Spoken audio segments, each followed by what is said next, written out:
여러분 안녕하십니까? 이가혁 라이브 이가혁입니다. 김건희 특검이 국민의힘 압수수색을 통해 통일교인으로 추정되는 명단을 확보했습니다. 특정 기간을 추출한 건데 11만 명가량으로 추정됩니다. 이 사안을 두고 여야가 또다시 뜨겁게 맞붙고 있습니다. 이른바 조이대 회동의 의혹 신빙성에 의문을 제기하는 목소리가 커지고 있습니다. 김병기 민주당 원내대표는 처음 거론한 분이 해명해야 한다고 밝혔습니다. 그럼 오늘 함께할 해설위원 4분 소개해드리고 백다 앵커의 브리핑으로 첫 번째 이슈 보겠습니다.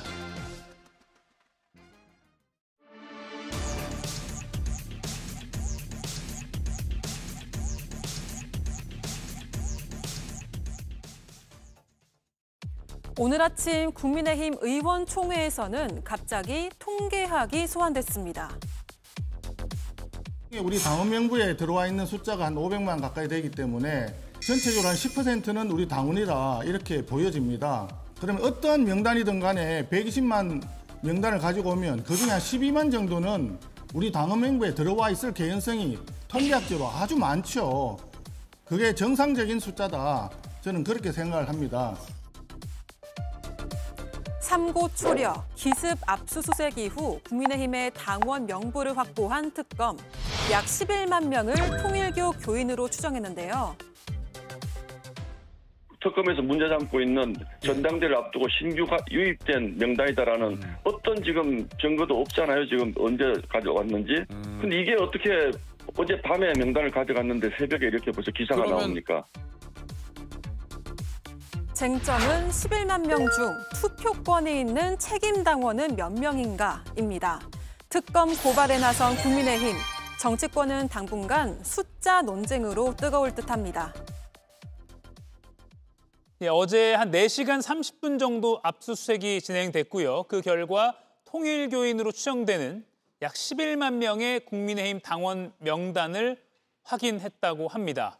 조현선 변호사님, 그러면 이게 정교유착 의혹의 주요한 물증이 될 수도 있겠네요? 그렇죠. 중요한 물증이 될 뿐만 아니라 어떻게 보면 이번 통일교와 국민의힘의 유착 관계에 대한 그런 실마리를 찾았다고 할 수가 있겠습니다. 사실 명부가 확인이 되지 않고 그렇다고 한다면 더 이상 나아갈 수 없는 부분이 분명히 있었거든요. 그렇다고 한다면 국민의힘의 당원 명부와 그다음에 통일교 교인들 명부를 비교하여 중첩되는 그런 신자의 숫자를 확인하고 입당 시기를 확인을 해야 될 겁니다. 핵심적인 문제는 통일교가 조직적으로 교주의 지시를 받아서 국민의힘에 입당하여 국민의힘 선거에 개입한 게 아닌가 하는 것이 지금 의혹의 핵심이거든요. 그 부분을 살펴보기 위해서라면 이번에 특검팀에서 압수수색을 통해서 확보한 명부에 대해서 정밀한 점검이 필요하지 않을까 싶습니다. 국민의힘에서는 어떻게 보십니까? 우리나라 정당의 현 주소를 정확히 알기 전에는 사실은 저 11만 명이라고 하는 숫자만 보면 마치 국민의힘이 통일교와 깊이 결탁되어 있는 것처럼 의문을 제기하기 쉬운데 사실은 그렇게 얘기하는 것은 지금 시점에서는 상당한 비약이라고 여겨집니다. 우리나라는 중앙선관위가요. 정당의 활동 계획 및 회계 보고라고 하는 문서를 매년 발간합니다. 거기에 보면은 각 정당들의 당원 숫자를 집계해서 공표를 하거든요. 2023년 말 기준으로 그러니까 지금 특검이 의심을 하고 있는 시점이 2023년 3월에 있었던 전당대회와 김기현 대표가 당선될 그렇죠. 때죠? 그 전당대회니까요. 그런데 그해 말 기준으로 국민의힘의 전체 당원 수는 444만 9천 명이고요. 민주당은 512만 9천 명입니다. 그리고 우리나라에서 당적을 갖고 있는 사람 수를 합하면요. 1,000만 명이 훨씬 넘습니다. 전체 유권자 중에 25.3%. 그러니까 4명 중 1명이 당적을 가지고 있고 갓난아기부터 100세 어르신까지 전체 인구 대비로 하면은 5명 중 1명 이상, 21.3%가 당적을 가지고 있습니다. 자, 그러면은 통일교인 120만 명의 명부를 들고 왔다고 하는데 그 통일교인들은 특별히 정치에 관심이 없는 사람이어서 혹은 주변에서 정당 가입 권유를 하는 사람이 없어서 아무도 당적을 안 가지고 있겠습니까? 4명 중 1명꼴로 당적을 갖고 있다면은 120만 명 중에 한 30만 명 정도는 어느 당 당적이든 가지고 있을 겁니다. 그중에 국민의힘 당원이 11만 명이 확인이 됐다는 것인데 저 숫자는 국민의힘으로서도 처음 알 수밖에 없는 숫자입니다. 왜냐하면은 정당에 가입할 때 종교를 쓰지 않습니다. 민주당도 입당 원서에 종교를 적는 란이 없습니다. 그렇기 때문에 저 숫자만 가지고 특정 종교와 결합되어 있다 이렇게 보는 것은 대단히 무리한 추측이고 중요한 것은 책임 당원이 몇 명인가, 즉 당비를 내서 전당대회 투표권을 가진 사람이 몇 명인가가 중요한 것이고 또 한 가지로 그 책임 당원으로 가입한 사람들이 당에 입당한 시점이 언제냐 이런 것들을 봐야 됩니다. 그런 것을 확인하기 전에 통일교인이 11만 명 있다? 글쎄요. 다른 정당들을 찾아보면 비슷한 비율로 나올 것이라는 합리적 추론이 우리나라 정당 당원 통계들을 보면 가능해 보인다라는 말씀을 드립니다. 예, 김진욱 위원님. 송원석 원내대표도 통계학을 꺼내서 우리 국민의 10%가 국민의힘 당원이다라고 하면서 통일교 그 비율 따져보면 이 정도 나올 수 있다, 정상적 숫자다 이렇게 주장을 했거든요. 그 당원 숫자를 인구 통계학으로 맞춰서 얘기한다? 이거는 사실은 이제 국민들께서 납득하기 좀 어려운 군색한 변명이다 이렇게 보여집니다. 왜냐하면 인구 통계학을 말씀하시는데 지금 우리 정당법에 당원에 가입할 수 있는 나이의 조건이 있어요. 18세 이상입니다. 그러면 이미 지금 말씀 주시는 것처럼 0세부터 18세까지는 빼고 얘기한다면 상당히 이 비율이 높아지는 거예요. 그리고 지금 이 11만 명에 대해서 1차적으로 확인이 한 것인데 여기에서 과연 특정한 시기에 특정한 목적을 가지고 국민의힘에 조직적으로 가입된 사람의 숫자를 확인해 본다면 그리고 그 확인된 숫자가 이 책임 당원, 소위 투표권을 갖는 사람이라고 한다면 그 숫자를 정확하게 확인한 이후에 얘기해야 되겠습니다만 그런 숫자가 나오기 전에 무조건 인구 통계학적으로 거의 정상에 가까운 숫자다 이런 식으로 얘기하는 건 상당히 좀 그 군색한 변명이라는 말씀을 다시 한번 드리고 이번 그 사안의 핵심은 특정한 종교가 정치와 결탁해가지고 부당한 거래가 있었는지에 대한 부분을 수사하는 겁니다. 그런 확인이 나오기 전까지 단순하게 통계학적으로 대충 그 정도의 숫자는 어느 정당에나 있을 수 있는 일이다라는 식으로 농치고 갈 일은 아니다라고 봅니다. 제가 한 가지만 반론을 좀 드리겠습니다.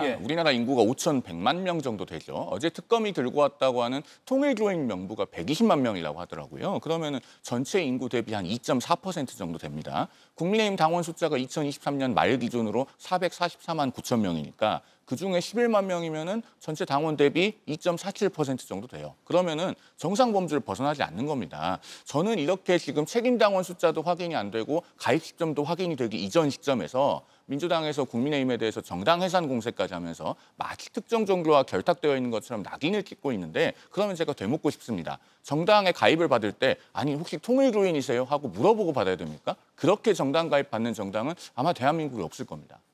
이걸 정리해야 될 것 같아요. 두 분 다 공통적으로 지적하시는 부분이 이겁니다. 그러니까 11만 명이라는 숫자도 숫자인데 과연 특정 기관에 동원돼서 가입이 됐느냐 그리고 이게 통일교와 당시 국민의힘 지도부 간의 어떤 유착에 의한 것이냐 이런 걸 밝혀내야 될 것 같은데 조윤선 변호사님 이 부분 당연히 수사가 돼야 될 텐데 잘 이루어질 수 있을까요? 아직까지 외부에 확인이 되지 않았을 뿐이지 아마 특검이 이번 명단을 확보하면서 그 해당자의 그런 가입 시기를 확인할 수가 있을 겁니다. 특정 시기에 집중적으로 가입이 되었다. 그리고 특정 시기에 집중적으로 책임 당원으로서의 그런 당비를 납부를 했다. 이러한 부분들이 확인이 되면 사실 우리가 이런 논쟁을 할 필요도 없겠죠. 특정 시기에 지금 통일교 측에서 조직적으로 국민의힘에 입당을 했다는 증거가 그대로 나오는 거라고 할 수가 있겠죠. 물론 지금 단계에서 그 부분에 대해서는 논의의 단계에 머무를 수가 있겠지만 이미 영장 압수수색 자체가 특정 기간을 한정해서 진행된 거 아니겠습니까? 그렇다고 한다면 그 부분에 대해서는 일정 부분 가능성이 높은 게 아닌가라고 말씀을 드릴 수밖에 없을 것 같습니다. 자, 이것도 제가 하나만 좀 반론을 드려야 되겠습니다. 그 특정 시점이라고 하는 게요. 특정 시기에 입당한 사람을 압수수색해서 명단을 가져간 게 아닌 것으로 알고 있습니다. 특정 시기에 당원으로 있었던 사람이겠죠. 그러면은요. 앞서 제가 국민의힘 당원 숫자가 444만 9천이라고 말씀드렸잖아요. 뿌리를 거슬러 올라가면 90년대 민자당 때부터 계속 쌓여서 그 숫자가 나온 겁니다. 민주당도 앞서 제가 512만 9천이라고 말씀드렸는데 거슬러 올라가면은 과거 평민당 시절부터 당원이 계속 쌓여서 그 숫자가 됐을 겁니다. 그러면은 그중에서 통일교인이 한 10만 명 나왔다. 그 사람들이 언제 가입했는지를 특정을 하고 책임 당원인지를 특정을 하고 당비를 언제부터 냈는지를 특정을 해서 그 숫자를 가지고 논의가 되어져야 되는데 아직 그런 것이 나오기도 전에 아마 특검 바를 것 같은데 11만 명이라는 숫자가 먼저 나와서 굉장히 당에 대해서 부정적인 이미지를 쌓아가는 요소가 되고 있다. 이런 부분이 대단히 성급하다는 걸 지적을 하는 겁니다. 특검이 정확히 어떤 정보까지 추출해 갔는지는 수사 사안이기 때문에 공식적으로 밝히고 있지 않은데 당연히 당원 가입 시기는 다 일일이 그 인원과 그 A라는 사람이 언제 가입했는지 이건 다 당연히 확보를 해야겠죠. 이게 수사에 필요한 거니까요. 당연합니다. 예. 지금 특검에서 밝히고 있는 것은 영장에 기재된 특정한 기간 동안에 통일교인으로 당원에 가입한 사람들을 기술적으로 추출하고 있다. 이렇게 지금 얘기를 하고 있습니다. 예. 그렇기 때문에 좀 전에도 말씀이 나왔습니다만 모든 당원들은 당원 가입일이 있습니다. 그 당원 가입일이 언제인지 소팅을 하면은 충분히 확인할 수 있는 부분이고요. 그 당원은 지금 현재 책임 당원인지 아니면 지금은 책임 당원이 아니더라도 특정한 시기에 책임 당원으로서 활동을 했는지 여부는 분명히 확인할 수 있기 때문에 그 부분은 지금 이제 특검에서 자료를 지금 추출하고 있다고 하니까 예. 정확하게 나올 겁니다. 근데 그 부분이 나오기 전에 무조건적으로 정상적이다라고 얘기하는 것 자체가 비정상이라는 말씀을 좀 드리는 거예요. 민주당에서 오늘 정당 해산 얘기를 꺼냈기 때문에 제가 오늘 이렇게 적극적으로 말씀을 드리는 겁니다. 알겠습니다. 그 반응도 저희가 전해드리겠습니다. 특검의 국민의힘 당원 명부 확보를 두고 여야의 반응은 또 엇갈렸습니다. 들어보시죠. 국민의힘이 통일교와 연루되었다는 것이 밝혀지면 통합진보당의 사례에 비추어 국민의힘은 10번, 100번 정당 해산을 피하지 못할 것입니다. 정당 해산 사유인 명백한 민주적 기본 질서에 위배되는 행위이기 때문입니다. 국민의힘 대처가 궁금합니다. 이런 모든 불리한 정치적 이슈들을 덮기 위해서 굳이 어제라는 날짜를 택해서 특검이 압수수색을 실시했다고 생각합니다. 추가로 압수수색 영장 집행이 오더라도 저희들이 더 비상한 각오로 우리 당원들의 핵심 정보만은 반드시 지켜내야. 예, 보신 것처럼 정청래 민주당 대표가 위헌정당 해산을 거론했고요. 정교 분리 원칙이 위배됐다. 그러니까 위헌정당을 입증한 것이다라고 주장을 했습니다. 국민의힘에서는 어떻게 보십니까? 정청래 대표가요. 너무 라면을 좋아하시는 것 같아요. 최근 그리고 민주당 의원들이 굉장히 라면을 좋아한다는 비판을 받고 있죠. 그러니까 어떤 것이 사실로 정확하게 확인되기 전에 미리 여러 단계의 논리적인 비약을 해서 이런 것들이 사실이라면라고 하면서 의혹을 제기합니다. 아마 저희가 뒤에서 이야기를 나누겠지만 조희대 대법원장에 대해서도 지금 사실 여부로 보기에는 매우 어려운 주장들을 가지고 그것이 사실이라면 이라고 하면서 사퇴하라고 공세를 퍼붓고 있지 않습니까? 지금 국민의힘에 대해서 저통일교인들이 언제 가입했고 정말 책임당원인지 전당대회 투표권을 행사했는지 이런 것이 확인도 되기 전에 인구 비례로 봤을 때 이상 범주에 있다고 보기 어려운 숫자를 가지고 만약에 결탁됐다면 이렇게 전제를 하면서 정당 해산 공세를 퍼붓고 있습니다. 헌법은 종교와 정치의 분리도 규정하고 있지만 동시에 헌법 8조에서 복수정당제를 규정하고 있고 또 정당은 법률이 정하는 바에 의하여 국가의 보호를 받는다고도 규정하고 있습니다. 이런 과잉한 압수수색 그리고 어떤 결론이 나오기도 전에 특정한 숫자가 먼저 전파가 돼서 낙인을 찍는 듯한 행태가 과연 헌법이 정하고 있는 정당에 대한 국가의 보호에 걸맞는 것인가 이 부분에 대해서도 우리가 냉철하게 되짚어봐야 될 때다라는 말씀을 드립니다. 다만 아무튼 뭐 수사가 좀 더 진행돼야 된다는 것에서는 뭐 양당이 모두 동의를 하실 것 같습니다. 다만 국민적인 입장에서는 11만 명이라는 숫자가 적은 숫자가 결코 아니기 때문에 또 물론 당원 가입 시기를 봐야겠지만요. 이게 어떻게 된 것인가라는 궁금증은 계속해서 커지는 상황인 것 같습니다. 홍준표 전 대구시장이 페이스북에 입장을 올렸습니다. 국민의힘을 향해서 꼭두각시 정당이라고 밝혔습니다. 김진욱 의원님, 이 발언의 의미 어떻게 보십니까? 지금 이제 홍준표 전 대구시장께서 이 말씀을 이번에 처음 하는 게 아닙니다. 이미 예전에도 본인의 그 지난 2021년 대선 경선에서 이런 상황들이 있었다라는 얘기를 여러 차례 얘기하신 바가 있어요. 특히 예. 오늘 본인의 페이스북에다 적은 건 구체적으로 적습니다. 통일교 12만, 신천지 10만, 전강훈 세력들이 조직적으로 국민의힘의 당원에 가입했고 대선 경선, 특히 당내 경선에 역할을 했다라고 지금 얘기하고 있고 이 정당에 가입되어 있는 그 교인들은 말 그대로 교주의 지령에 따라서 일사불란하게 움직일 수 있는 사람들이기 때문에 예. 그 사람들에게 휘둘린 정당이라면 당연히 꼭두각시 정당이라는 소리를 들어도 할 말이 없다. 내가 왜 30년 동안 봉직한 당에서 나왔겠나. 난 이미 이걸 알고 있었다라는 얘기를 다시 한번 오늘 얘기를 하시는데 지금 저는 통일교 또는 신천지 이런 분들 중에 개인적인 정치적 성향에 의해서 당원에 가입하신 분도 계시겠지만 어떤 특정한 목적, 특히 대선 후보를 결정하기 위해서 또는 당대표를 결정하기 위해서 집단적으로 당원에 가입하는 행위가 있었다면 이것은 우리 헌법이 보장하고 있는 이 종교와 정치가 분리되어야 한다라는 부분을 완전히 정면으로 위배하는 것이다. 그런 위헌적 행위를 한 부분에 있어서 위헌정당이라는 비판을 들을 수밖에 없다라는 것이 홍준표 전 대구시장의 주장이기도 합니다. 우리 민주당만의 주장은 아니다. 이런 말씀 좀 드립니다. 예, 홍 전 시장이 과거에도 비슷한 말을 했잖아요. 뭐 종교에 휘둘렸다. 이미 이런 걸 좀 상황을 파악하고 있었을까요? 일단 두 가지를 좀 말씀드리고 싶은데요. 홍준표 전 시장은 본인이 저런 것을 만약에 사실이라고 생각하고 또 인식하고 있었다면 그동안에 저런 것을 바꾸기 위해서 국민의힘에 안에 계실 때는 뭘 하셨는지 제가 좀 묻고 싶습니다. 왜냐하면은 2022년 2월 무렵에 당시 그 대선을 앞두고 2021년 가을에 있었던 국민의힘 경선에 관해서 이른바 신천지 개입설이 한번 나온 적이 있습니다. 그리고 그것은 국민의힘에 대해서만 나온 것이 아니라 이재명 후보와 이낙연 후보가 당시 굉장히 치열하게 경쟁했던 민주당 경선에 대해서도 비슷한 시점에 신천지 개입설이 터져 나왔었습니다. 그런데 홍준표 전 시장은 본인의 SNS인 청년의 꿈에서 그런 부분에 대해서 알고 있었다는 식의 코멘트를 하고서도 대구시장이 된 뒤에 신천지 이만희 교주를 만납니다. 그리고 그 대구 스타디움에서 10만 명을 동원해서 신천지가 집회를 할 수 있도록 대구시가 그 공간을 내줍니다. 그리고 또 대구시가 전임 시장 때 신천지에 대해서 코로나 관련한 손해배상을 청구해 놓은 것을 굉장히 무리한 소송이었다. 이렇게 본인이 대구 MBC와의 인터뷰에서 공개적으로 코멘트하기도 합니다.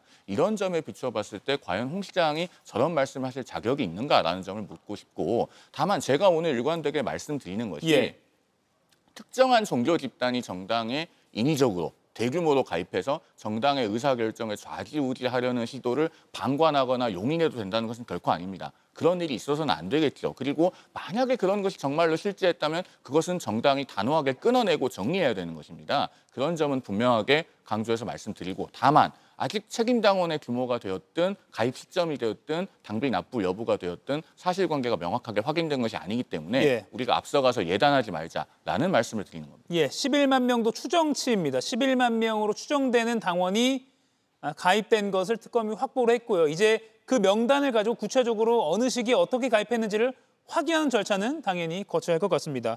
김종혁 국민의힘 전 최고위원도 이렇게 말을 했습니다. 지도부에서 사실을 확인해줬으면 한다. 외부 세력 결탁한 것은 당원 배신 행위다라고 밝혔습니다. 김진욱 의원님, 지도부가 사실 확인해주는 게 더 오히려 뭐랄까 억울한 걸 벗어내기 위해서 올바른 행동 같기도 합니다. 근데 지도부가 이 부분을 확인하기는 좀 어려울 수는 있을 것 같습니다. 왜냐하면 특검에서 그 추출해간 소위 통일교 11만 명 정도에 대한 부분을 아마 지도부는 모르고 있을 수도 있습니다. 가져간 것은 가져간 사람들이 추출해서 거기서 확인을 하는 것이니까요.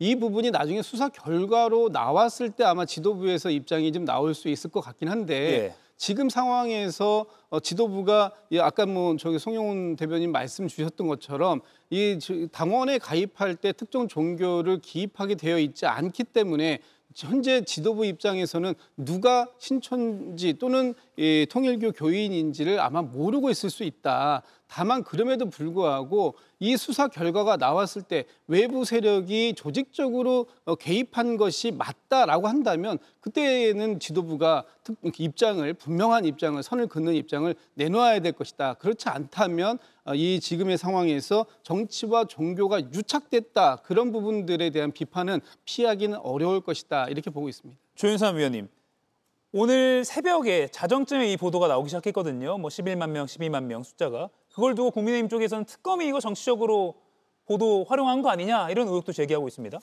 글쎄요, 어느 출처를 통해서 이러한 보도들이 나왔는지 지금 현재로서는 확인할 수는 없죠. 추정컨대 특검팀 내부에서 관련 정보가 나온 것이 아니냐라는 그냥 의혹을 제기할 수 있을 뿐이죠. 그렇지만 지금 특검법에 따르더라도 관련 사건에 대한 진행 상황은 브리핑할 수 있게 되어 있습니다. 어떻게 보면 이 11만 명이라는 숫자 자체에 대해서도 충분한 조사와 검토 끝에 이후에 브리핑을 통해서 발표할 수도 있는 그런 내용이라고 할 수가 있겠거든요.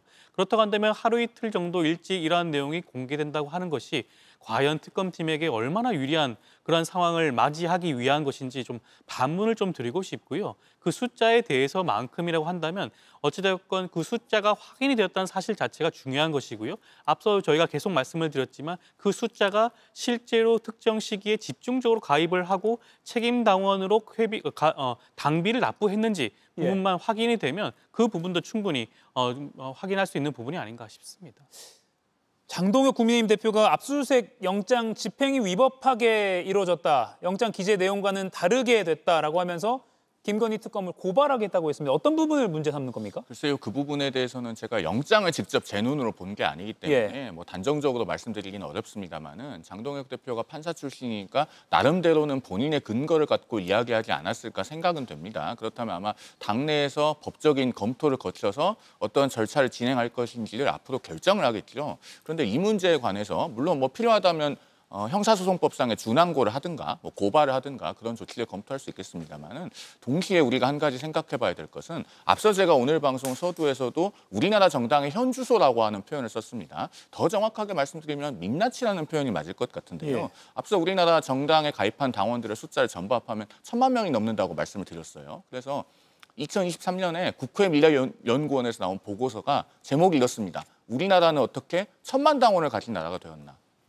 민주주의 선진국인 영국은 전체 인구수 대비 정당에 가입한 사람 숫자 2%입니다. 그리고 공산국가인 중국조차도요. 공산당원이 전체 인구의 7.1%라고 해요. 우리나라 굉장히 비정상적으로 많습니다. 전체 인구 대비로는 5명 중에 1명이 넘고 유권자 수 대비로는 4명 중 1명 이상이 당원이에요. 이것은 사실은 현실에서 굉장히 비정상적인 대중 동원이 정당에 이루어지고 있기 때문입니다. 그 민낯을 하나하나 다 드러내기 시작하면 아마 국민 앞에 제대로 고개를 들 정당들이 거의 없을 것으로 생각됩니다. 그 보고서에 보면은 2023년에 그 민주당 광주광역시당에서 당원 정비를 위해서 선별조사를 했는데 특정 당협에서는 조사된 사람의 95%가 유령 당원인 것으로 확인이 됐다. 이런 내용들도 나오거든요. 그러니까 차제에 이런 논의를 가지고 너희 당은 없어져야 된다라고 상대를 해산시켜야 된다는 공세를 퍼부을 것이 아니라 어떻게 정당 개혁을 할 것인가를 논의를 해야 우리 사회가 한 걸음 앞으로 나아가는 계기가 될 수 있겠다는 생각이 듭니다. 그럼 좀 주제를 바꿔서 이 이야기를 좀 해보겠습니다. 권성동 의원이 구속됐죠. 1억 원을 받았다고 알려져 있는데 구체적인 정황이 보도를 통해서 드러났습니다. 5천만 원씩 2다발이 있었는데 그중에 하나는 비단에 예쁘게 포장이 됐고 그 비단에 한자 왕자가 표시돼 있었다라는 보도가 나왔습니다. 조현삼 의원님, 그 왕자가 사실 예전에 그 토론회에서 윤석열 후보가 손바닥에 줬던 왕자가 떠오르기도 하고요. 윤석열 목 아니냐 이런 의혹이 또 나오고 있거든요. 그렇죠. 어떻게 보면 많은 국민들이 기억을 하고 있을 겁니다. 경선 토론에 나온 후보자 손바닥에 왕자가 적혀져 있어서 그에 대해서 많은 논란이 있었죠. 뭐 주술적 의미가 있는 거 아니냐라는 말까지 많이 나왔었죠. 그렇다고 한다면 이번에 보도에 따른다고 한다면 한 5천만 원치 뭉치에 대해서는 왕자가 적혀 있었다. 이것이 지금 통일교에서 전달이 된 돈 뭉치 아니겠습니까? 그것조차도 살펴보게 되면 어떠한 종교적 의미를 가지고 있는 것이 아니라는 생각조차 할 수 있을 정도로 이 왕자라고 적혀 있는 돈의 돈의 그런 최종 목적지는 아마 윤석열 전 당시 후보를 향하고 있는 것이 아니냐는 의심을 할 수밖에 없겠죠. 그렇다고 한다면 하나의 덩어리는 윤석열 당시 후보에게 전내지는 돈이라고 할 수가 있고 하나의 돈 뭉치는 권성동 당시 의원에게 전달된 돈 뭉치가 아닌가라는 합리적인 추론을 할 수가 있을 것 같습니다. 이거 보도 보셨죠? 어떻게 보셨습니까? 보도는 봤는데 정말로 저런 일이 있었는지를 아직은 좀 믿기가 어렵다라는 생각이 듭니다. 왜냐하면 권성동 의원 본인은 뭐 금품 수수를 자체를 굉장히 강력하게 부인하고 있는 상황이기 때문에 일단 그런 것을 받았는지가 먼저 사실관계가 선행이 돼야 될 것이고 그다음에 저 돈을 받았다고 지금 의혹이 제기되고 있는 시점이 2022년 1월 5일 아닙니까? 그날은 여러 번 제가 말씀드렸다시피 국민의힘 선대위가 해체되고 권성동 의원 본인도 총괄지원본부장을 사퇴하고 사무총장직을 내려놓을 정도로 대단히 어지러운 날이었습니다. 그런데 그런 날 돈을 전달하면서 특히 대선 후보에게 갈 돈을 준다? 그리고 윤석열 전 대통령이 뭐 지금이야 비상계엄을 저지르고 이렇게 해서 굉장히 그 파면도 당하고 국민적인 평가가 크게 저하된 상태이지만 당시만 해도 전직 검찰총장 출신입니다. 그리고 무슨 부정한 돈을 받아야 될 정도로 선거가 어려운 상황도 아니었고 금전적으로 그런 측면에서 사실 좀 믿기 어려운 점이 있어서 이 부분에 대해서는 추가적으로 사실관계가 나오는 것을 좀 더 지켜봐야 되지 않을까 하는 생각을 하고 있습니다. 예, 아무튼 이 왕자와 손바닥 왕자가 겹쳐서 생각나는 건 어쩔 수 없는 것 같습니다. 그리고 또 한학자 총재가 지난번 영장 청구되기 바로 전날이죠. 첫 조사에서 권성동 의원에게 세뱃돈을 준 건 맞다라고 인정을 했습니다. 그 액수가 100만 원이라는 보도도 일부 언론에서 나왔는데 그러니까 정치 자금이 아니라 세뱃돈이다. 그러니까 그렇게 큰 돈은 아니다. 이걸 주장하려고 했던 걸까요?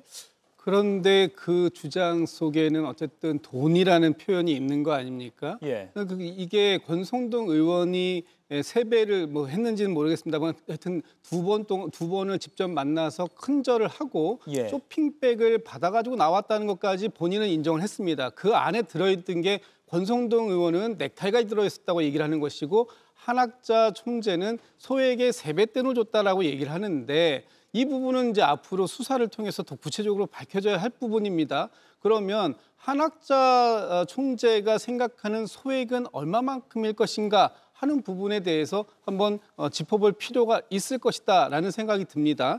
지금 좀 전에도 얘기 나왔습니다만 그 1월 달에 줬다고 하는 1억을 두 뭉치로 나눴습니다. 한 뭉치에는 비단의 자수로 임금 왕자까지 새겼습니다. 이것이 무엇을 의미하는지 최종 목적지가 누구인지는 모르겠습니다만 어쨌든 지금 그런 것들이 사진으로서 증거로 문자까지 다 활용돼서 이번에 권성동 의원이 기소되고 또 구속되는 그런 상황까지 이르렀다라는 것이고 지금 한학자 총재가 얼마를 준지는 모르겠습니다만 어쨌든 그 쇼핑백 안에 돈이 들었을 것이다라는 걸 추정케 하는 그런 발언도 본인 스스로가 했다면 이것에 대해서는 충분하게 수사가 더 이루어져야 할 부분이 있다. 이런 말씀을 좀 드리고 싶습니다. 예, 조윤선 변호사님, 이거 하나만 마지막으로 여쭙고 백다 앵커에게 넘기겠습니다.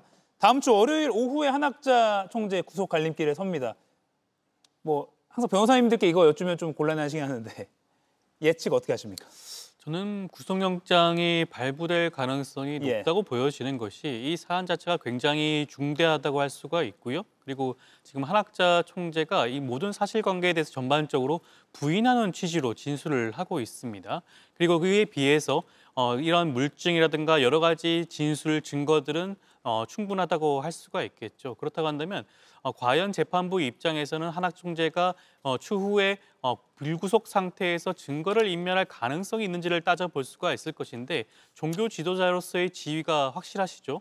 그렇다고 한다면 과연 지금 불구속 상태에서 지금처럼 자유로운 상황에 처해 있다고 한다면 관계자라든가 종교 내부에 있는 여러 가지 사람들에 대해서 압력을 행사하면서 증거를 인멸할 가능성이 전 충분히 높다라고 재판부가 판단할 가능성이 높지 않을까 싶습니다. 예, 짧게 부탁드립니다. 한학자 총재의 구속 가능성을 전망하는 데 있어서 저희가 곤혹스러운 부분은 전혀 없습니다. 그리고 제가 봤을 때는 구속 가능성 상당히 있다고 보여져요. 왜냐하면 그동안에 3번이나 출석 안 했었잖아요. 또 권성동 의원이 구속되니까 그제서야 출석하는 것처럼 비춰졌죠. 그리고 이재명 정부의 첫 번째 민정수석이었던 오광수 변호사와 같은 고위 전관을 선임하면서 수사 절차에 대해서도 뭔가 비정상적인 어떤 기대를 하고 있었던 것이 아닌가 보여지는 측면마저 있었습니다. 그러니까 특검이 구속영장 청구까지 나아간 것이고 앞서도 말씀이 나왔다시피 종교 단체의 지도자로서 그 종교를 믿는 사람들에 대한 사실상의 영향력이 굉장히 강력하게 존재하는 인물이라는 점에서 일반인들보다 조금 더 엄격한 구속 기준을 적용할 가능성이 없지 않다라고 보여집니다. 예, 다음 주 월요일 날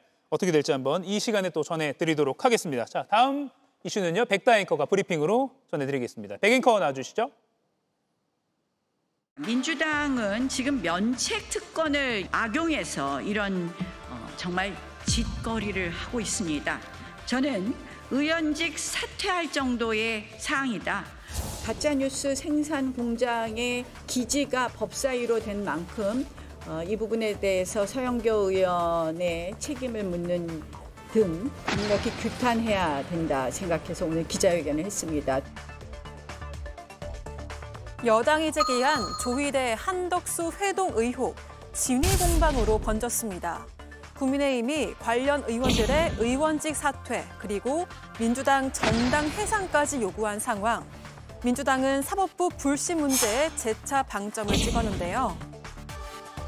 조희대 대법원장을 둘러싼 내부의 비판과 국민적 불신은 다 조희대 대법원장이 초래한 사업 자득입니다. 본인이 자초한 일이니 본인이 결자 해지하시기 바랍니다. 서영교 민주당 의원은 최초 제보는 유튜버가 아닌 국회의원이다라고 입을 열었습니다. 조희대와 한덕수 두 사람의 만남 제보, 결정적인 증거는 없는 의혹으로만 남게 되는 걸까요? 네, 연일 뉴스에서 떠들썩하게 다루고 있습니다. 일지를 좀 저희가 정리를 해드리겠습니다. 그래픽 바로 보여주시죠. 네, 보면 지난 5월 10일에요. 열린공감TV라는 유튜브에서 녹취록을 공개했습니다.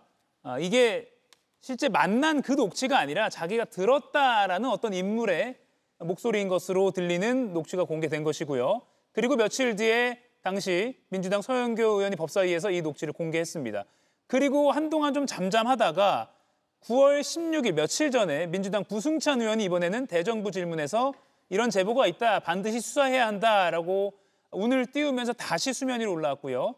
9월 17일 정청래 민주당 대표도 이거 사실이라면 조희대 대법원장 사퇴해야 한다라고 하면서 다시 압박이 들어갔다, 이렇게 정리를 할 수 있을 것 같습니다. 하지만 그 이후에 당사자들은 모두 사실무근이라고 했고요. 열린공감TV 이 유튜브에서도 확인되지 않은 설이다라고 하면서 5월에 있었던 자신들이 방송했던 그 녹취에 대해서 다시 한번 이게 설이다, 설 수준이다, 의혹 수준이다라고 강조를 했습니다.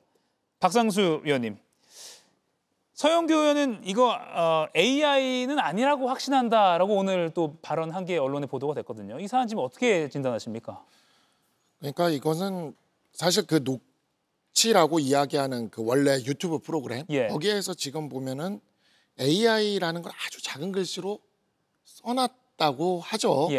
그런데 그러한 부분들에 대해서 써놨으면은 의원실에서 이것을 국회에서 발표를 할 정도라면 그 정도의 팩트 체크는 세밀하게 했어야 되는 거죠.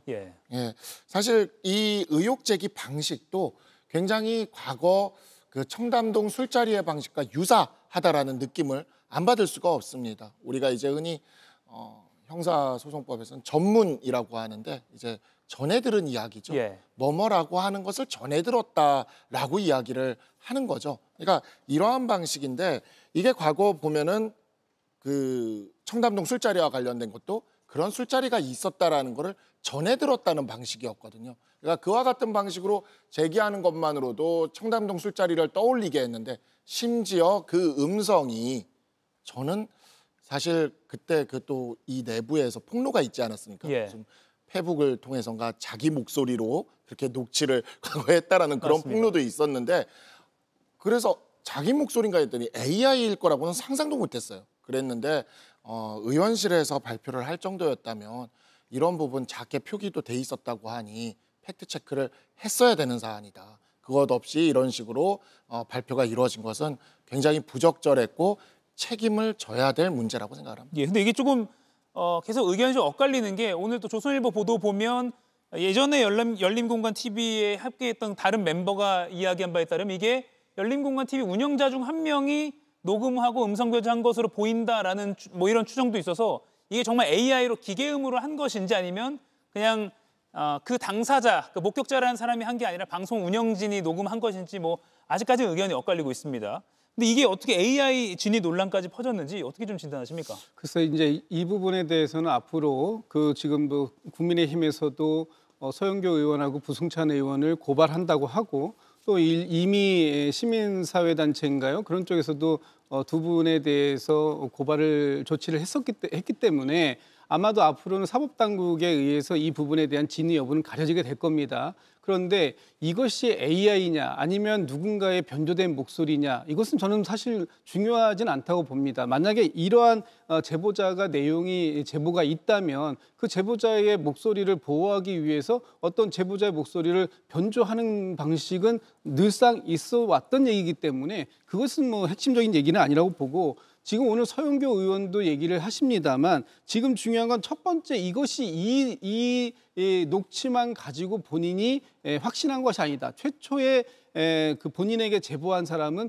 국회의원이었고 이재명 당시 후보 대표를 제거하려고 하는 그런 모의 정황이 여러 차례 여러 군데에서 들었기 때문에 이 부분에 대한 확신을 가지고 그 국회에서 법사위에서 이 녹취를 틀은 것이다. 이런 취지의 얘기를 하고 있습니다. 그렇기 때문에 지금 당시에 이 네 분이 만났는지 또는 이 네 분과 다른 결에서 또 다른 조희대 대법원장과의 어떤 만남 자리가 있었는지 또 그리고 그 자리에서 이재명 후보에 대한 그 문제, 특히 대법원으로 올라오게 되면 이 부분은 알아서 하겠다라는 취지의 대화가 있었는지 이 부분에 대해서는 앞으로 수사 당국에 의해서 진위 여부가 가려질 수밖에 없는 상황이 되었다 이렇게 보고 있습니다. 자, 그러면 이 녹취록이 공개됐던 5월 14일 국회 법사위 상황 좀 보겠습니다.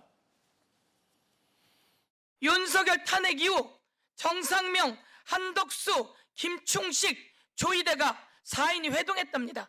이것도 의혹이지만 들어보세요. 나도 그 이야기를 들은 게 있는데 4월 4일 날 윤석열 탄핵 선고 끝나고 4월 7일인가 4월 10일인가 15일인가 그 발언이 정확하지 않았어요. 그때쯤 조희대 대법원장하고 한덕수 목적 비밀이 많고 점심을 먹었다. 조희대가 그런 말을 했다는 거야. 이재명 이 사건 대법원에 올려오면 대법원에서 알아서 처리한다. 예, 조윤선 변호사님. 어제 서영교 의원이 회동 여부는 정확하지 않다라고 밝힌 것으로 보도가 되고 있고요. 또 이 처음에 이걸 공개했다는 그 열린공간 TV 그 유튜브 채널에서도 보도가 아닌 썰을 말한 것 이렇게 밝히면서 조금 계속해서 논란이 커지고 있는 것 같습니다.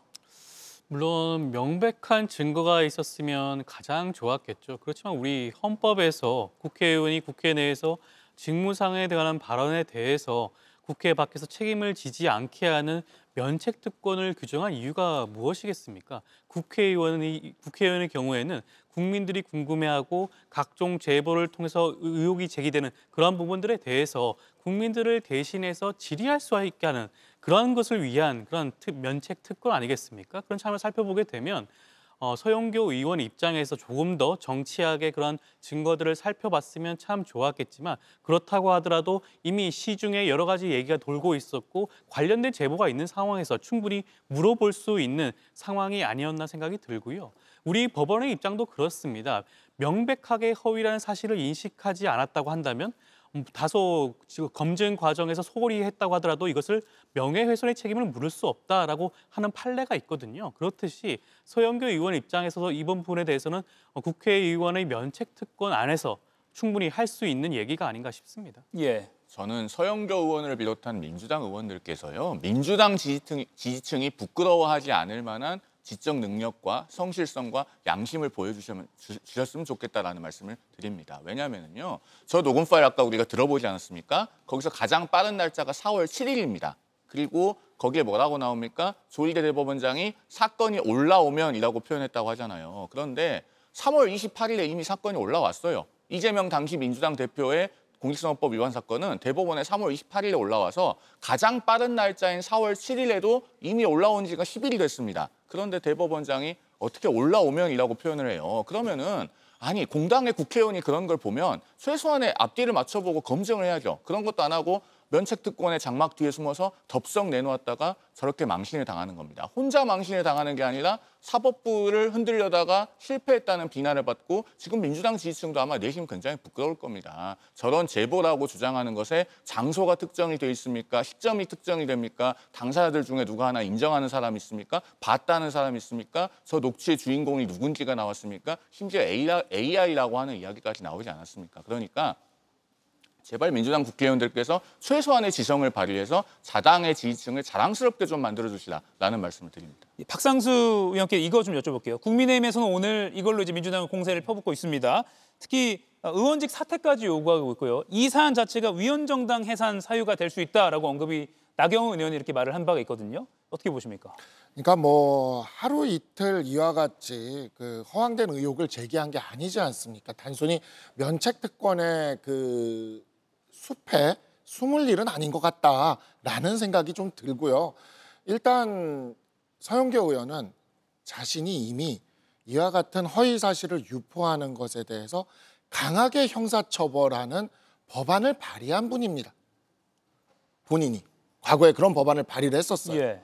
그런 법안을 본인이 발의를 해놓고 이와 같이 정확한 팩트 체크도 되어 있지 않은 그것이 AI 음성인지 아니면 녹취를 2번 한 건지 심지어 그 유튜브 프로그램에서는 이것은 보도가 아니고 의혹에 불과한 것입니다라고 대놓고 이야기하는 그러한 내용을 이야기를 했고 문제는 서영교 의원뿐만이 아니라 이러한 부분들에 대해서 민주당 전체가 당 전체가 함께 힘을 합쳐서 이 부분을 지원해주고 있지 않았습니까? 그러한 점들에 있어서 그 책임을 묻는 것이고요. 위헌정당 해산 사유까지는 그것까지는 저는 잘 모르겠습니다. 모른다는 것은 안 될 가능성이 있다. 뭐 주장은 정치적으로 주장은 할 수는 있죠. 예. 예, 정치적으로 주장은 할 수는 있을 것 같습니다. 예. 그런데 이 의혹을 거론한 사람에 대한 책임론이 민주당 지도부 안에서도 나왔습니다. 오늘 아침 김병기 민주당 원내대표 이야기 들어보시죠.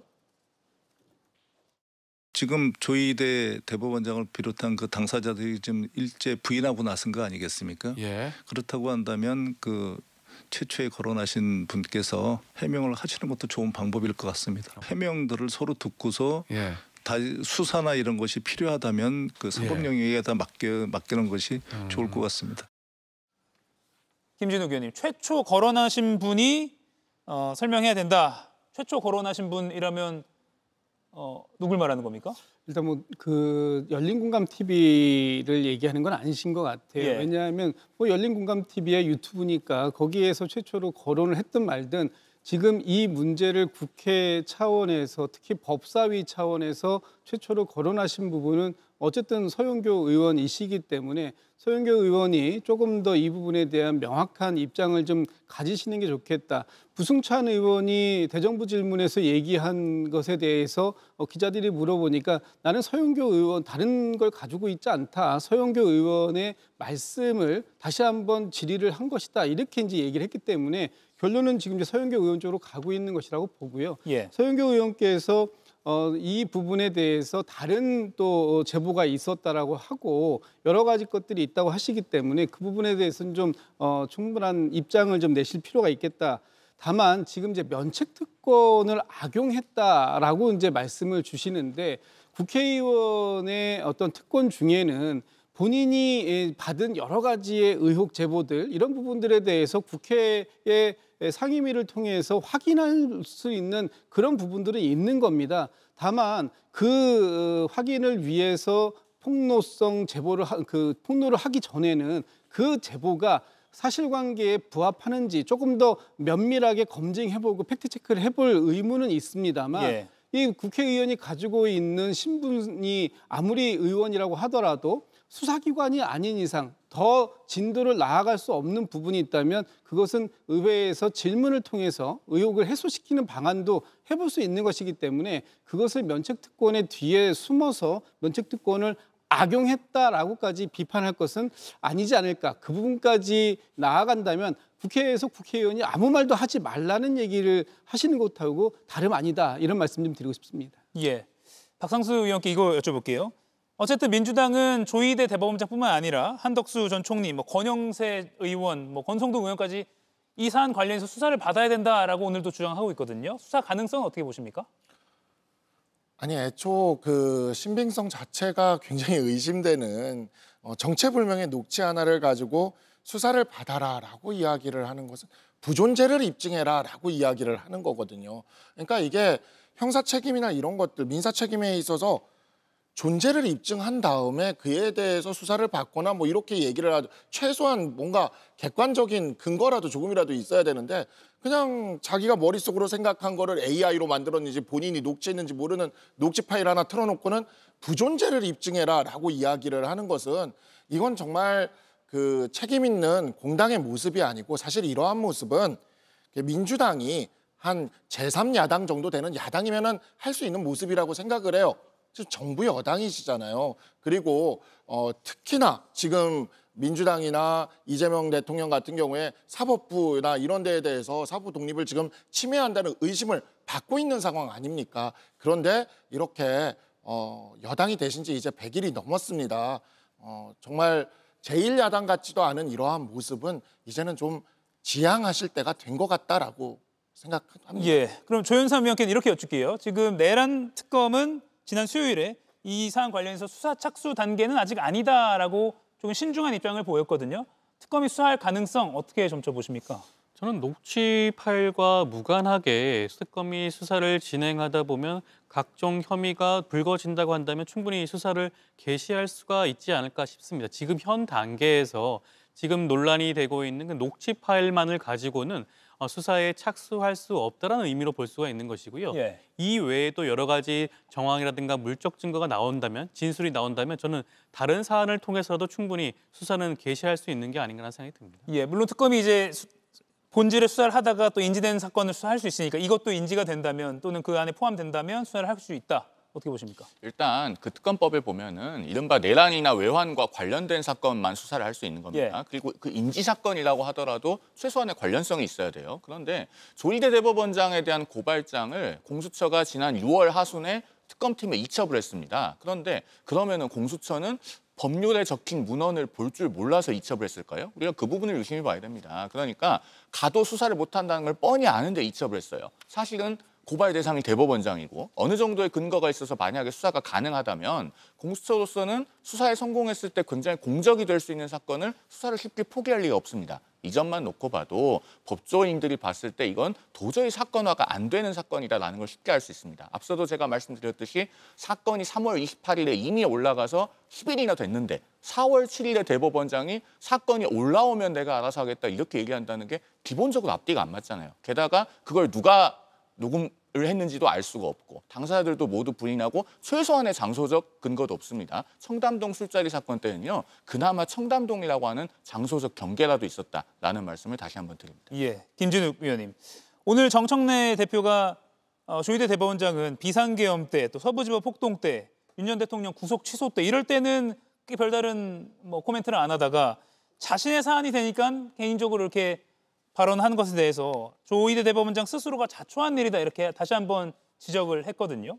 그렇습니다. 지금 조희대 대법원장에 대해서 이런 의혹들이 제기되고 있는 것 그리고 이 의혹에 대해서 해명하라고 얘기가 나오는 것은 결국은 조희대 대법원장과 사법부에 대한 불신이 그만큼 높다라는 부분을 얘기하는 것이고 그런 불신을 그러면 왜 누가 만들어 왔는가라고 했을 때 조희대 대법원장의 책임이 가장 크다라는 부분을 말씀하고 있는 겁니다. 조희대 대법원장이 입장을 갖다가 지난 그 5월 1일 날 이재명 당시 후보가 대선을 한 달밖에 안 남은 시점에서 급하게 어떤 전원 합의체로 끌고 와가지고 그것을 파기환송을 한 이유라든지 아니면 지기현 재판부가 지난 3월 달에 정말 난생 처음 보는 듣도 보도 못한 그런 이유를 가지고 윤석열 전 대통령을 구속을 취소시킨 상황이라든지 이런 여러 가지 상황들을 봤을 때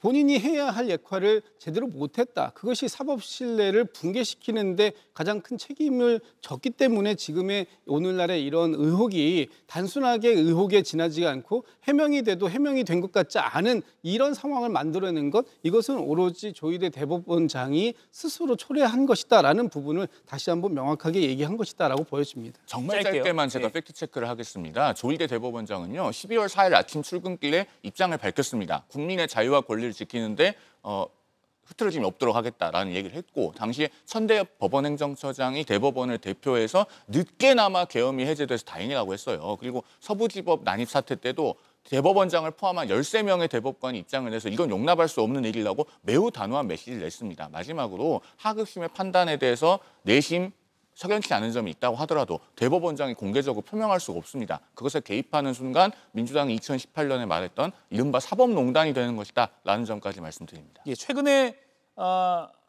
조희대 대법원장이 서면으로 입장문을 내긴 했는데 또 이와 관련해서 대법원 차원에서 또는 조희대 대법원장 차원에서 입장이 나오는 게 있는지도 관심 있게 지켜봐야 될 것 같습니다. 네 분과의 대화는 여기서 마무리하겠습니다. 고맙습니다.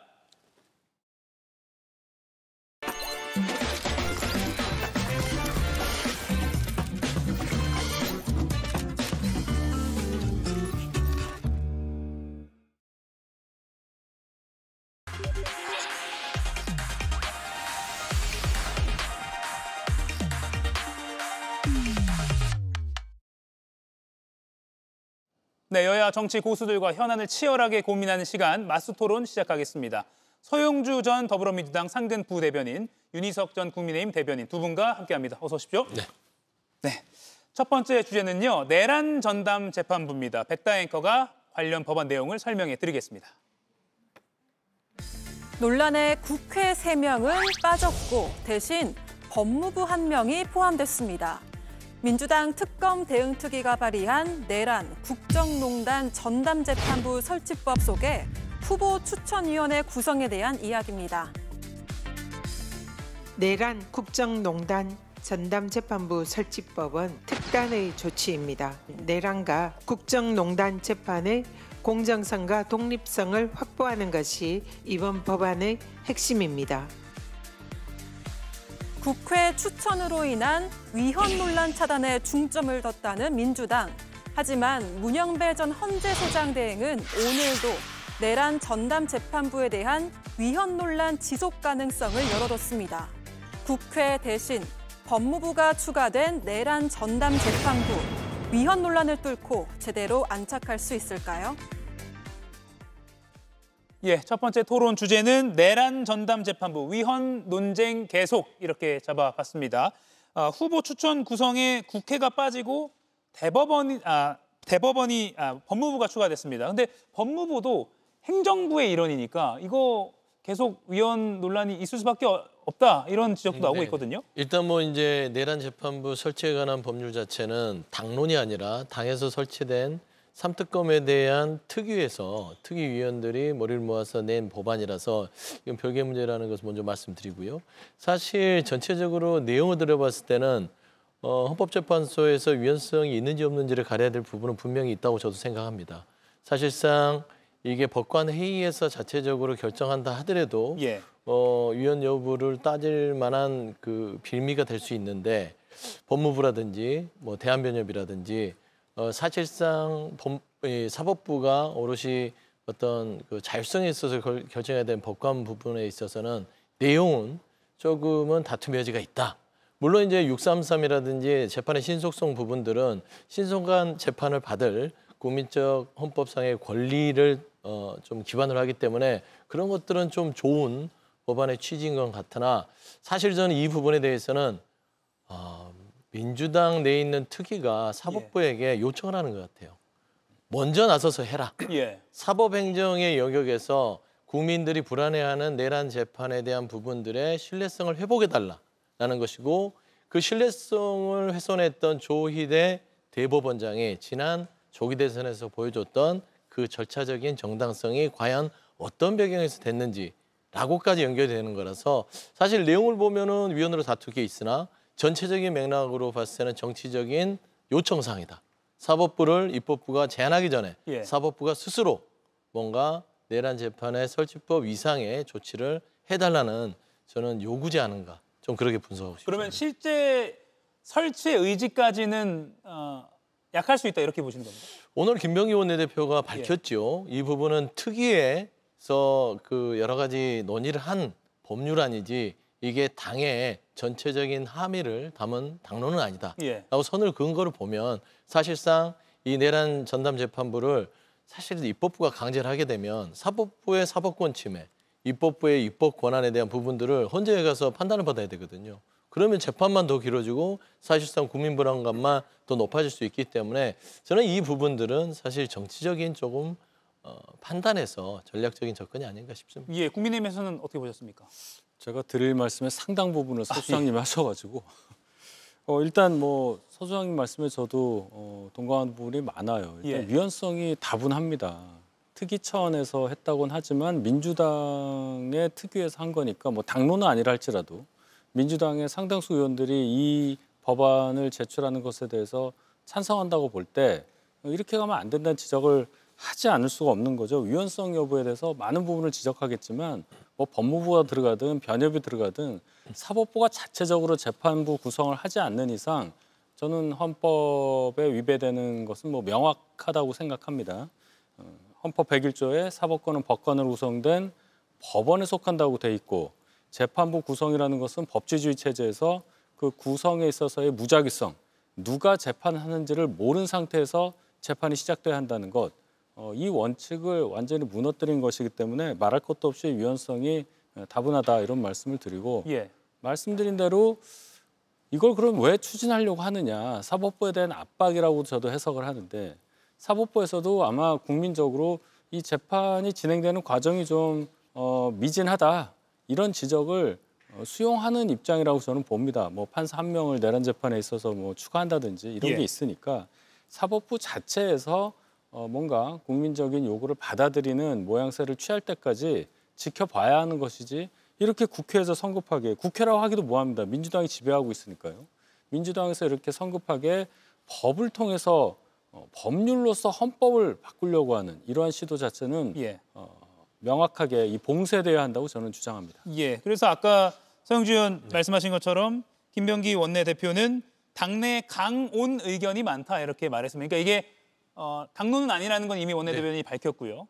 조금은 조정의 가능성 또는 압박의 의미가 있다 이렇게 받아들여야 되는 것이군요. 그렇죠. 지금 이제 문제의 출발점은 두 가지가 있어요. 내란의 행위에 대한 재판 자체를 사법부가 어떻게 받아들이냐 그겁니다. 그냥 대수롭지 않게 일반 범죄의 하나로서 취급하는 것은 국민들이 용납하지 못하다는 그런 의견이 높아요. 이건 내란은 헌법, 국민들이 만든 헌법의 가치 질서를 심각하게 파괴하려고 다가온 불법겸에 주는 아주 엄중한 사안입니다. 그러면 사법부가 국민들의 그 염려를 좀 읽고 조금 더 특별하게 내란 재판에 대해서는 좀 공정하게 그리고 투명하게 신속하게 이렇게 사법부가 생각하고 있다라는 시그널을 줘야 되는데 그거를 주지 않고 조희대 대법원장이 지난 파기환송심에서 정치권 대선에 개입하려는 그런 미진한 의혹이 있기 때문에 이게 맞물려서 지금 정치권에서 이런 불만들과 내란 재판 부를 만들겠다는 특별법 자체가 쏟아져 나온다고 보는 것이에요. 그래서 저는 가장 좋은 것은 아까 윤 대변인도 얘기했듯이 사법부가 국민적인 의견을 조금 더 담아서 사법부 스스로 자정하면서 이 부분을 채워나가는 자체. 그래야 불필요한 정치적인 에너지를 소비하지 않겠냐라는 좀 말씀을 드리고 싶습니다. 그래서 전현희 민주당 3대 특검 대응 특위위원장도 현재 사법부는 공정한 재판을 하지 않는다. 그래서 불신이 높으니까 임명 재량권을 주지 않기 위해서 이렇게 구성했다라고 설명을 하기도 했습니다. 자, 이 부분도 한번 짚어볼게요. 전담재판부가 김건희 해병 특검 사건까지 확대되고 판사가 형량을 알아서 깎지 못하도록 규정한 부분도 토론의 영역이 될 것 같습니다. 먼저 이거 윤희석 대변인께 여쭐게요. 일단 전현희 위원장도 법조인이잖아요.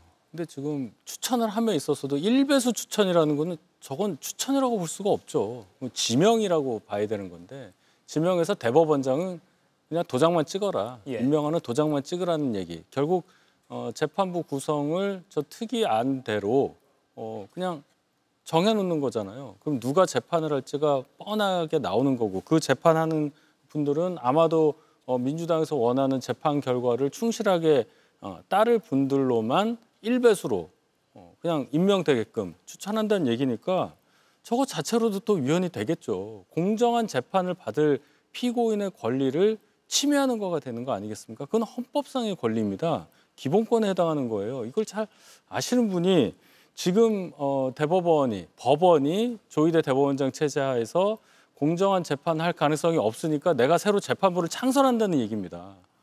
이거 헌법을 명백하게 위반하는 건데 어떻게 저런 발상을 하는지 아예 명백하게 본인이 위헌적인 발언을 한다는 것을 전제를 더 아주 상세하게 설명하고 있는 상황이다. 이렇게까지 가면 극렬 지지층의 지지는 얻을 수 있을지 몰라도 전체 국민의 민심을 잃는다는 것을 왜 모르시는지 정말 답답합니다. 강론으로 들어가서 판사가 형량을 깎지 못하도록 규정한 이 규정은 어떻게 보세요? 그것도 말이 안 되죠. 판사에게 장량 감경이라는 그런 것이 있어서 나름대로 판단할 수 있는 여지가 있는 거잖아요. 그러면 도대체 민주당이 그냥 아예 재판부를 하나 만들어서 아예 형량도 정해놓고 그냥 마음대로 하시면 돼요. 지금 그런 의도를 관철하기 위해서 뭐 추천이니 뭐니 하지만 1배수 추천이라는 얘기는 전 처음 들었습니다. 그리고 판사 보고 형량을 깎지 못하게 한다 이런 얘기도 처음 들었어요. 그러니까 이렇게 창조적인 발상을 하는 이유에 대해서도 제가 좀 생각을 해보면 전현희 위원장이 아마도 뭐 한간에 이런 얘기가 있습니다. 서울시장 선거 내년에 있는데 그 출마를 위해서 좀 당내에서 입지를 확고하게 하기 위해서 많이 무리하고 있다.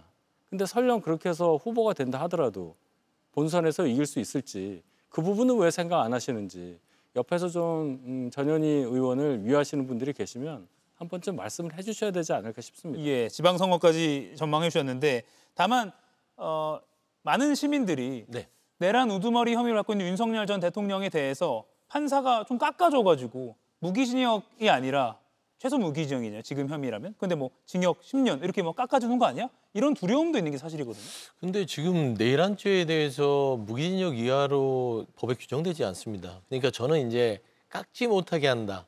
이게 이제 오해를 불러올 수 있어요. 그래서 조금 더 제가 섬세하게 민주당도 얘기를 해야 되는 게 국민들이 보고 있다고 생각하면 됩니다.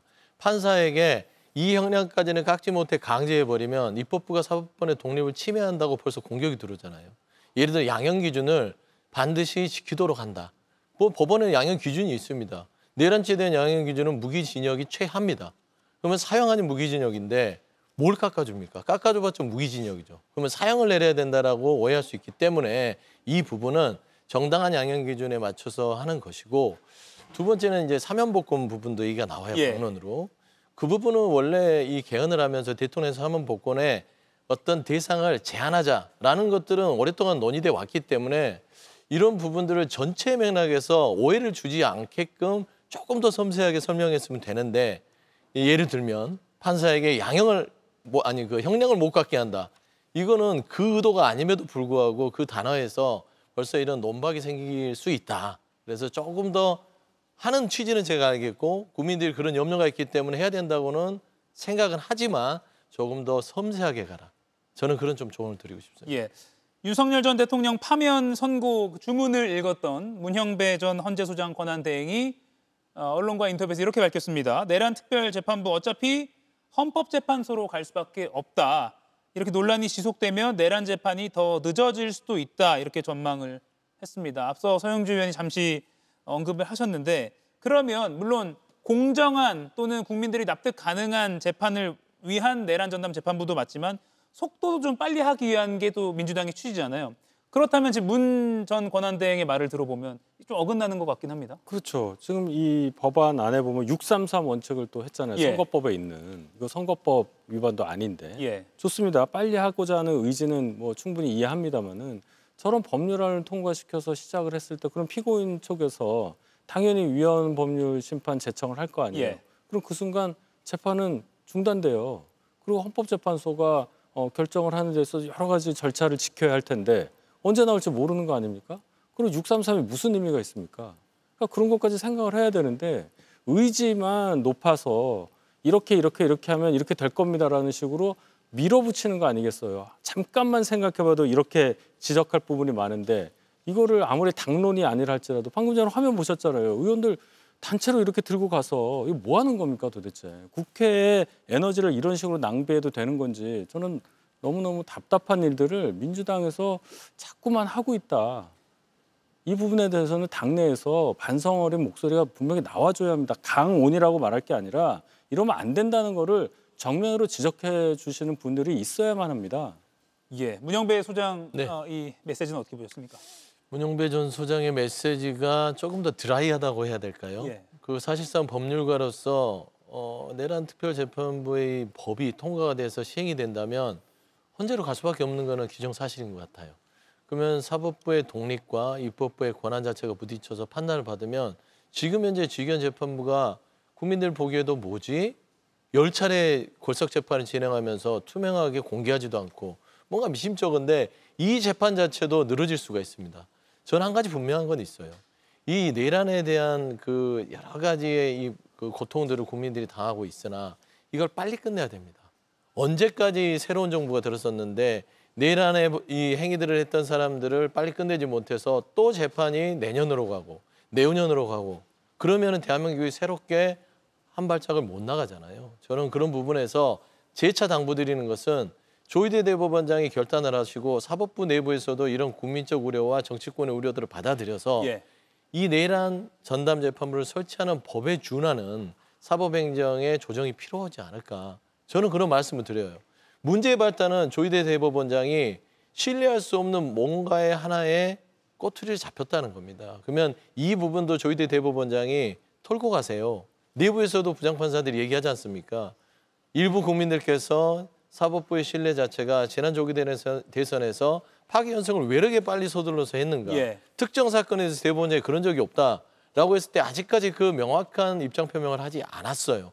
저는 그거부터 조희대 대법원장이 그 해결하면서 그거를 털고 내란 전담재판부를 사법행정의 영역에서 강화시키고 집중하고 투명하게 만들면서 가야만 불필요한 사법부, 입법부의 충돌을 통해서 대한민국이 혼란에 빠지는 그런 사안들을 좀 잠재울 수 있다.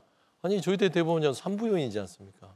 그만한 책임과 의무가 있다. 그런 말씀 좀 드리고 싶습니다. 법원 내부에서도 방금 목소리 잠깐 언급하셨는데 송승용 부장판사로 저도 기억납니다. 파기환송 관련해서 조기 대선 국면에서 이런 거에 대해서 국민들이 의문이 있으니까 입장 표명이 필요하다. 조희대 대법원장이 그 파기환송 그 관련해서 오해를 받았던 것에 대해서 또는 뭐 어떤 식으로도 국민에게 이해를 구해야 된다고 생각하십니까? 대법원장도 판사잖아요. 판사가 그러한 것에 대해서 정치인도 아닌데 그런 의혹이 있다고 해서 일일이 대답을 하는 순간 저는 재판의 어떤 뭐 공정성 그런 것도 의심이 되고 사법부 전체 신뢰를 해칠 수도 있다고 생각합니다. 판사는 판결문으로만 말한다는 말이 왜 나왔는지를 생각하면 조금 더 이해가 쉬울 텐데요. 민주당에서 왜 그렇게 빨리 5월 1일에 파기환송심을 열었느냐라고 말씀하시지만 5월 1일 날 당일에 그런 결과가 나오기 전까지 그 결과를 우리가 듣기 전까지는 민주당에서 아무런 얘기를 하지 않았어요. 결과가 파기환송심으로 나오니까 이제 와서 그걸 가지고 왜 이렇게 서둘렀냐라고 얘기를 하지 그때 당시에는 당연히 2심 무죄를 받아들인다고 생각하고 빨리 하라고 얘기하셨던 분들도 있어요.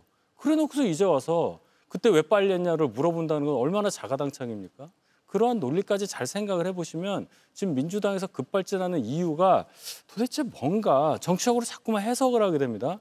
민주당한테는 좋을 게 하나도 없어요. 이게 이재명 대통령에게까지 영향을 미친다는 거 그것까지도 좀 염두에 두시기를 바랍니다. 자, 그럼 이 사안 이거 하나만 마지막으로 짚어볼게요. 그래서 어제 서울중앙지방법원이 지기현 재판부에 판사를 한 명 추가하기로 했어요.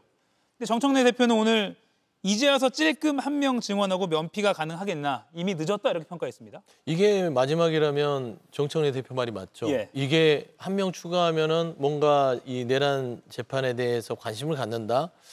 찔끔이 맞죠. 근데 저는 이게 이제 시작이지 않을까. 시작이어만 되고요. 사실 그 지기현 판사도 사실 구속 취소를 하면서 국민적인 신뢰가 상당히 바닥을 치고 있는 재판부는 맞다고 저는 생각합니다. 그러면 이런 상황에서 지기현 재판부를 교체를 하지 못할 상황이라면 최소한 한 명을 찔끔 보낼 게 아니라 전체적으로 내란 전담 재판부뿐만 아니라 지금 현재 3특검이 돌아가는 부분에 있어서 이게 더 이상 우리 국민들이 지난 정부의 어떤 이 재판과 이 사건을 가지고 계속해서 공존하는 부분들을 사법행정이 바로 세워줘야 되죠. 그러니까 조희대 대법원장이 판사 맞습니다. 판사지만 대법원장이에요. 법원의 전체적인 행정을 이끄는 장으로서 그런 결정을 할 수 있는 자리에 있으니 저는 조희대 대법원장이 지난 부분에 대해서 본인이 말하기가 명고하고 할 말이 변명하기가 어렵다면 최소한 행동으로라도 그거를 좀 복구할 수 있는 행위들을 해야지 한 명 갖고는 어렵다. 저는 이게 시작이어만 되지 끝이어서는 안 된다. 그런 말씀입니다. 예. 첫 번째 주제는 여기까지 하고요. 두 번째 주제는 어제 대정부 질문 현장으로 한번 가보겠습니다. 영상 잠시 보고 오시죠. 이진숙 그렇게 대단치 않다. 저는 참 대단하다고 생각합니다. 왜? 대단히 큰 방해꾼이라고 생각합니다. 민주당 의원들의 사퇴 요구에 따라서 물러났다면 민주당 주도의 방송통신위원회가 생겼을 것입니다. 지금 그리고 빵에 대해서 말씀하시는데요. 그것과 관련해서는 제가 제 페이스북에다가 설명을 했으니까 좀 읽어보시기 바랍니다. 예, 두 번째 주제는 이진숙 기소 의견 검찰 송치. 스스로 물러날까? 이렇게 잡아봤습니다. 앞서 SNS에 자기가 올렸다라고 한 글을 잠깐 보여드릴게요. 이 빵에 관하여라고 설명을 하면서 본인이 대전 MBC 파업 중에 고생하는 경비원, 운전기사들을 위해서 5만 원 안팎으로 구입한 것으로 기억한다. 민주당이 내가 이렇게 소명을 했는데도 끊임없이 희화했다. 이렇게 의혹에 대해서 부인하는 그런 취지로 글을 올렸었습니다. 지난 8월 27일에요. 하지만 오늘 경찰이 기소 의견으로 검찰에 송치했습니다. 서영주 의원님, 네. 좀 구체적으로 증거가 확보된 것으로 봐야겠죠? 그렇죠. 기소를 했다는 것은 그 기소할 만한 범죄 혐의가 소명됐다고 보는 것이 맞고요. 예. 사실 이제 빵에 대해서 참 말하기도 좀 명구하긴 합니다. 법인카드로 그렇게 빵을 좋아해서 빵을 많이 샀나, 특정 빵집에서요.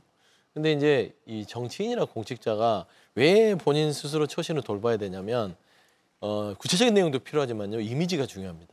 정치인도 그 이미지가 한번 낙인 찍히면 저런 식의 어떤 조롱 섞인 얘기도 들을 수 있는 것이고, 예를 들어서 그 옆에 계시는 나경원 의원도 마찬가지죠. 빠르를 본인이 사용한 건 아니지만 그 사진 한 장을 들음으로써 별명의 이미지가 그렇게 바뀌어버리잖아요. 그래서 그 처신과 생각을 잘해야 된다는 측면. 그다음에 이진숙 방통위원장이 대단히 본인이 무슨 이재명 정부에서의 어떤 전사로서 버텼다고 생각하는데 결코 그렇지 않습니다. 저는 이진숙 방통위원장이 보수 내에서도 그렇게 대단한 사람으로 추앙받고 있다고 생각하지도 않아요. 저는 본인의 임기가 얼마 남지 않았으니까 지금 현재 경찰이 검찰로 송치한 부분에 대해서 잘 혐의 소명하셔서 법적 책임을 지시고 얼마 남지 않는 방통위원장 자리 잘 마무리하시는 게 좋겠다. 제가 봐서는 아무리 저렇게 지금 여당과 각을 세워도 그 당내에서도 별로 입지도 없고, 김민석 총리가 얘기했잖아요. 이진숙 방통위원장 그렇게 대단한 사람 아니다. 그걸로 좀 말씀 대신하겠습니다. 오늘 송치는 어떻게 보셨습니까? 일단 이제 빵에 대해서는 뭐 본인이 해명한 게 있으니까 뭐 그렇다 치는데, 지금 자료를 보면은 뭐 다른 곳에서도 업무와 무관해 보이는 사용이 좀 있다고 해서 아마 경찰은 검찰로 송치한다 이런 결정을 한 것 같아요. 그건 뭐 검찰의 판단도 있어야 할 거고, 또 향후에 만약에 그게 기소가 된다면 기소 과정에서의 법원의 판단도 봐야 할 텐데, 어쨌든 이제 이 상황은 이진숙 방통위원장이 임명될 때부터 시작을 해서 민주당에서 이 이진숙 방통위원장이라는 개인을 향한 공격의 성격이 저는 짙다고 생각합니다. 물론 부적절한 인사라고 당시 야당이던 민주당에서 주장할 만한 사안이 있다 하더라도 이런 별건을 가지고 이제 공격한 거잖아요. 그러면서 이 정권에 접어들면서까지 계속 이것이 지속돼 있고, 또 이진숙 방통위원장 임기 시작하자마자 이틀 만에 탄핵 소추돼가지고 이제 직무를 못했었죠. 그런 것까지 생각을 하면 어떻게 보면 이진숙 방통위원장처럼 민주당 정부에서는 예상 외로 이분을 되게 크게 만들어줬다는 생각도 저는 들어요. 아, 오히려? 그래서 본인이 대단하다고 생각한다, 대단한 방해꾼이라고 생각한다라고 말을 한 건데, 이거를 정책적인 측면에서 이진숙 방통위원장에 대해서 지적을 한다든지, 어떤 뭐 방송통신 관련한 어떤 본인의 생각과 관련해서 논리적으로 지적을 한다든지 이런 건 하나도 없고, 지금 보면은 이분의 과거, 특히는 뭐 법인카드라든지 뭐 발언, 뭐 유튜브에 나가서 무슨 말을 했다든지, 이런 어떻게 보면 본질에서 벗어난 걸 가지고 민주당에서 공격을 하니까 자꾸 이 가십성으로 이분에 대한 것들이 다뤄지고 있다. 이게 과연 민주당이 잘하고 있는 거냐. 물론 이진숙 방통위원장도 여러 가지로 발언이 좀 과한 부분이 있겠지만은 그 과정에서도 보면 최민희 과방위원장이 엄청나게 압박을 하잖아요. 그 모습도 국민들이 결코 최민희 과방위원장이 잘하고 있다고 보기는 어려울 겁니다. 이런 것이 버무려지니까 결국 손해는 여당이 훨씬 많이 가고 있다. 저는 그렇게 판단합니다. 송주 의원님.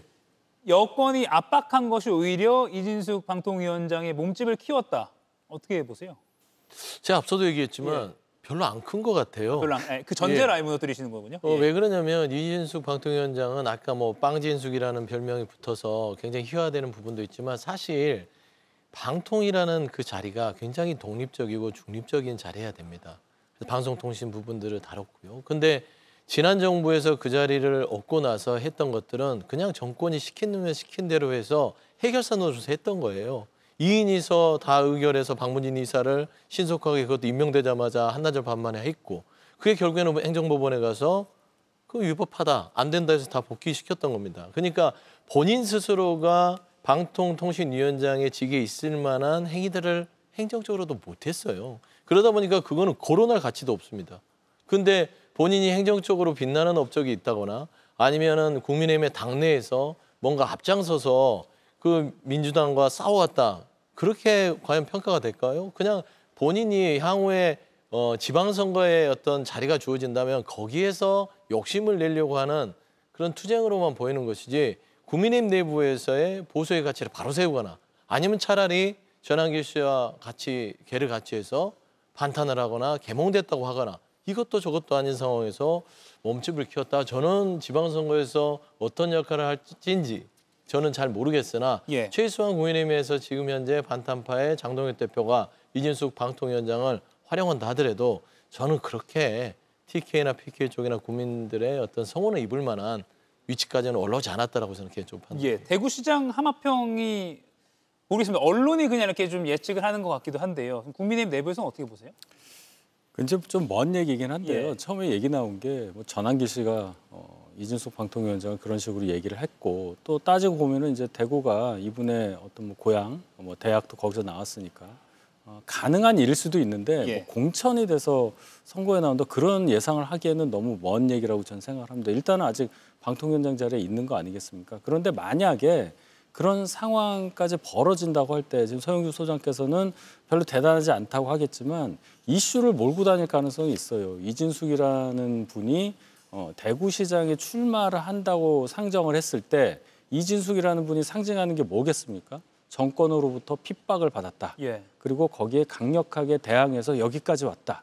이 서사가 하나 생기기 때문에 결코 그 영향은 대구시장 자리 하나에 국한되기는 어려울 거다. 그렇기 때문에 제가 아까 불필요하게 이진숙 방통위원장을 크게 키운 측면이 분명히 여당에게 있으니까 손해는 훨씬 더 여권에 크게 끼쳐질 거다. 이렇게 말씀을 드린 겁니다. 국민의힘 쪽에서는 불필요하게 키웠다. 민주당에서는 안 크다. 이렇게 아예 지금 약간 논의가 비껴 나가는 것 같습니다. 마지막으로 소영주 의원께 짧게 여쭙고 끝낼게요.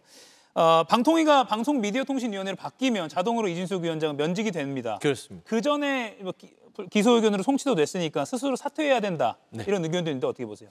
일단 사람이 한번 오기가 발동하면 그걸 끝까지 고집하기 마련입니다. 명예롭게 뭐 방송통신위원장 직을 내려놓으면 얼마나 좋겠어요. 그거는 이제 정상적으로 출발한 사람들에게 바라는 것이고 지금 따지고 보면 이진숙 방통위원장은 악만 남았다. 그리고 이제 정치적으로 여기서 물러나게 되면 본인이 졌다고 생각하기 때문에 끝까지 쫓겨나는 모습으로 남을 공산이 커요. 근데 저는 대구시장에 출마를 하신다고 하지만 대구 시민들을 너무 무시하는 게 아닌가라는 개인적인 생각을 한번 밝히고 싶습니다. 알겠습니다. 마스토론 서용주, 윤희석 두 분과 함께했습니다. 다음 주에 또 뵙겠습니다. 고맙습니다. 녹용 좋잖아요. 녹용 말로 하지 않습니다. 그 대신 정관장은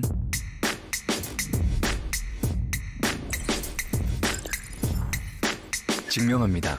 과학적으로. 정관장. 세상에 없던 편안함을 만들고 싶었습니다. 그래서 르무통은 세상에 없던 소재부터 만들었습니다. 가장 쾌적한 자연 소재. 프리미엄 메리노울로 만든 H1 텍스 원단. 발도 피부이기에 부드러움과 쾌적함을 그대로. 답답했던 당신의 발이 더 편안할 수 있도록. 편안함의 진심, 르무통. 주베르. 룩. 보다. 바라던 나를. 더 자신 있는 나를. 피부 속부터 채우는 주베룩 테크놀로지. 룩. 저스트 룩. 주베룩. 오늘 제가 고른 한 컷은 가을빛 속 코스모스입니다. 아침 출근길 공기를 맞으니 가을이 왔구나 싶었습니다. 주말까지 비가 이어지면서 당분간 선선한 날씨가 계속된다고 합니다. 여전히 제한급수가 이루어지는 강릉에 이 가을비가 좀 더 넉넉히 왔으면 하는 바람입니다. 끝이 없을 것만 같았던 유독 지독했던 올여름 무더위도 벌써 언제 그랬나 싶습니다. 수치로 보면 올여름은 역사상 가장 더운 여름이 맞습니다. 기상청에 따르면 올 6월부터 8월까지 그러니까 올여름 평균 기온이 25.7도로 역대 여름 중에 가장 높았다고 합니다. 열기로 가득 찬 대형마트 주차장에서 복사열 고스란히 전해지는 뜨거운 아스팔트 위에서 또 떼약볕 논밭에서 그 각자의 모든 자리에서 뜨거웠던 2025년의 여름 견뎌내시느라 참 수고 많으셨습니다. 주말을 앞두고 정치 말고 코스모스를 보여드리고 싶은 오늘 한 컷이었습니다. 나이 빼고 생각해볼까요? 나 이렇게 수익도 키우고 가족도 챙기고 잘 살 수 있도록 나이보다 중요한 건 나이니까 나에게만 꼭 맞춘 은퇴설계 솔루션 신한 솔메이트. 시간과 공간의 여유가 없을 때 우리의 마음은 좁아지죠. 하지만 여유로운 순간엔 마음도 넓어지고 충분한 힘이 있을 때 기꺼이 누군가를 품어줄 수 있으니까. 당신이 더 넓은 세계를 품을 수 있도록 세상을 품는 힘. 팰리세이드. 이건 비장의 카드. 20가지 멀티비타민은 기본. 밀크시스, 루테인, 오메가3까지 한 판에 정립해주는 GNM 올인원 뉴트리션 멀티비타민 플러스. 이젠 1일 1판 시대. 네, 이어지는 JTBC 뉴스룸 예고 하나 해드리겠습니다. 김영석 독립기념관장의 지휘권이 사실상 무너진 걸로 보입니다. 기념관이 기념관장의 주장을 반박하는 공식 입장을 국회에 제출한 것으로 JTBC 취재 결과 확인됐습니다. 조금 뒤에 이어지는 뉴스룸에서 자세히 전해드리겠습니다. 이가혁 라이브 오늘 순서는 여기까지입니다. 저는 다음 주 월요일 오후 5시에 다시 뵙겠습니다. 고맙습니다.